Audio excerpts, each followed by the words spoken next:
To this channel, so I will be showing you how to restart your brother cartridge. And to do this, the first thing you do, you open this cover.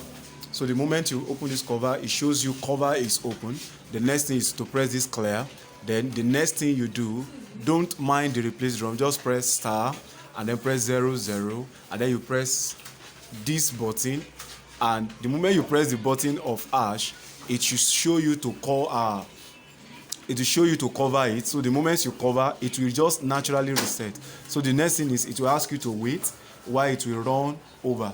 So the moment it runs over, it then tells you it's ready. So just wait for it for some minutes, and after that you can now see that your printer is ready.